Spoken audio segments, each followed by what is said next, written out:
This is a program to discuss the issues of dyslexia. Dyslexia affects as many as 20% of American children, making them unable to read on the same level as their IQ would normally indicate. Lots of folks here, many of them are teachers or parents of kids with dyslexia or dyslexics themselves, get more information and offer information. I have an 11-year-old who has dyslexia, so it means a heck of a lot to me. My wife is involved with the issue. She came to a program in D.C. where Dr. Sally Shaywitz spoke, and Sally is from Yale, a member of the National Academy of Science, along with her husband, Dr. Bennett Shaywitz, and they spoke on dyslexia. Turns out they've written a book, very influential, and they are here today, and a lot of these folks are here to hear those physicians from Yale speak. We know that the brains of people who are dyslexic are organized somewhat differently than people who are not dyslexic. So if you're dyslexic, a part of your brain that has to do with reading words automatically is functioning inefficiently. And as a result, no matter who you are, no matter how smart you are, you're going to be a slow reader. And in fact, we've carried out a study looking at the relationship between intelligence and reading, and we find that if you're a typical reader, your intelligence and level of reading are together. They're kissing cousins. They go along over time. So if you're very smart, you're going to be a really good reader. If you're a really good reader, you're probably very smart. On the other hand, when we looked at people who are dyslexic, we found something very different. We found that you can have a very high level of intelligence but not read well.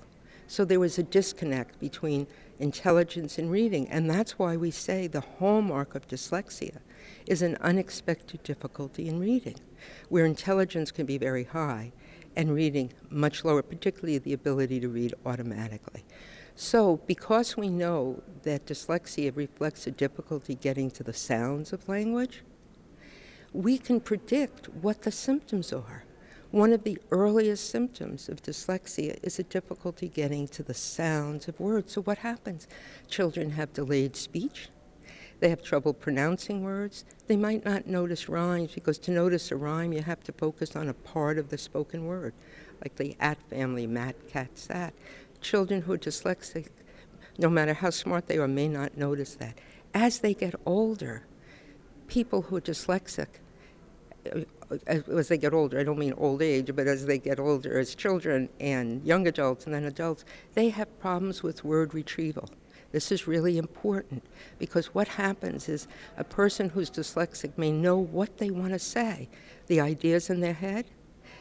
They're able to form the abstract version of the word, but to utter the word, to say the word, you have to go into your and retrieve and access the individual sounds. And people who are dyslexic, they can transform the idea, the word, into the sounds.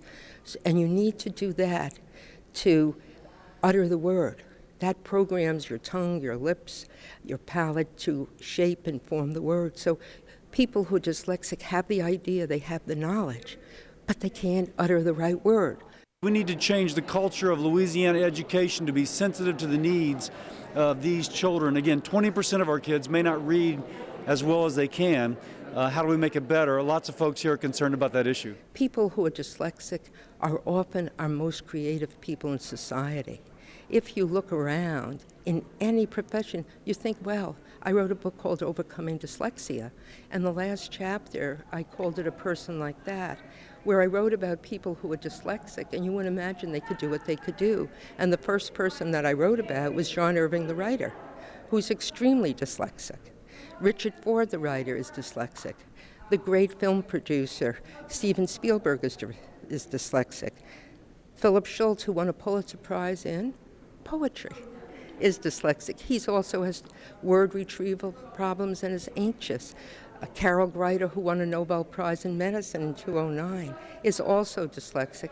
My message is that you can be dyslexic and virtually do anything. On our congressional website, cassidy.house.gov, there is a page that will be dedicated to dyslexia. So again, cassidy.house.gov, a page dedicated to dyslexia. They can go there for resources, leave information, and otherwise follow the issue.